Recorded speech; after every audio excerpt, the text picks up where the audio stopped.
बदलापूर घटनेनंतर अकोल्यातील प्रकरण ताजे असतानाच बुलढाणा जिल्ह्यातील सिंदखेड राजा तालुक्यातील वर्दडी गावातील जिल्हा परिषदेच्या शाळेत शिक्षकाकडूनच 4थ्या वर्गात शिकणाऱ्या 3 विद्यार्थिनीचा नराधम शिक्षकाकडून विनयभंग करण्यात आल्याची धक्कादायक घटना उघडकीस आली आहे।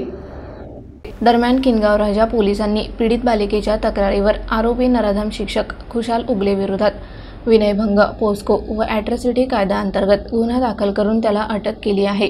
सिंदखेड राजा तालुक्यातील वर्दडी गावातील जिल्हा परिषदेच्या शाळेत शिकणाऱ्या 4थ्या वर्गातील 3 विद्यार्थिनींना शिक्षक खुशाल उगले याच्या गैरवर्तणुकीला काही महिन्यांपासून सामोरे जावे लागले आहे।